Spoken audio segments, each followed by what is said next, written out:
أعوذ بالله من الشيطان الرجيم. بسم الله الرحمن الرحيم. هل أتى على الإنسان حين من الدهر لم يكن شيئا مذكورا إنا خلقنا الإنسان من نطفة أمشاج نبتليه فجعلناه سميعا بصيرا إنا هديناه السبيل إما شاكرا وإما كفورا إنا أعتدنا للكافرين سلاسل وأغلالا وسعيرا إن الأبرار يشربون من كأس كان مزاجها كافورا عينا يشرب بها عباد الله يفجرونها تفجيرا يوفون بالنذر ويخافون يوما كان شره مستطيرا ويطعمون الطعام على حبه مسكينا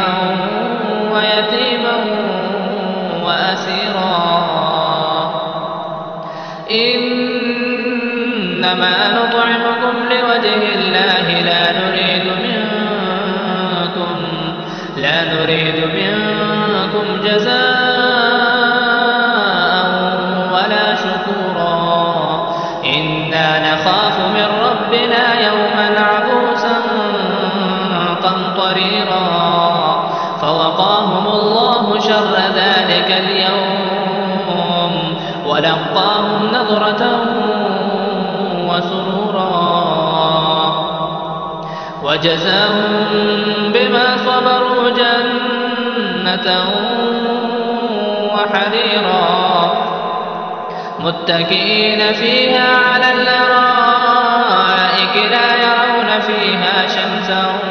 ولا زمهريرا ودانية عليهم ظلالها وذللت قطوفها تذليلا ويطاف عليهم بآنية من فضة وأكواب كانت قوارير من فضة قدروها تقديرا ويسقون فيها كأسا كان مزاجها زنجبيلا عينا فيها تسمى سلسبيلا ويطوف عليهم ولدان مخلدون إذا رأيتهم حسبتهم لؤلؤا منثورا وإذا رأيت ثم رأيت نعيما وملكا كبيرا عاليهم ثياب سندس خضر واستبرق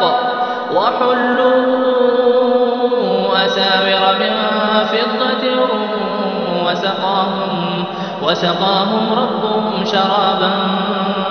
طهورا إن هذا كان لكم جزاء وكان سعيكم مشكورا إنا نحن نزلنا عليك القرآن تنزيلا فاصبر لحكم ربك ولا تطع منهم آثما أو كفورا واذكر اسم ربك بكرة وأصيلا ومن الليل فاسجد له وسبحه ليلا طويلا إن هؤلاء يحبون العاجلة ويذرون وراءهم يوما ثقيلا نحن خلقناهم وشددنا أسرهم وإذا شئنا بدلنا أمثالهم تبديلا إن هذه تذكرة فمن شاء اتخذ إلى ربه سبيلا وما تشاءون إلا أن يشاء الله إن الله كان عليما حكيما يدخل من يشاء في رحمته والظالمين أعد لهم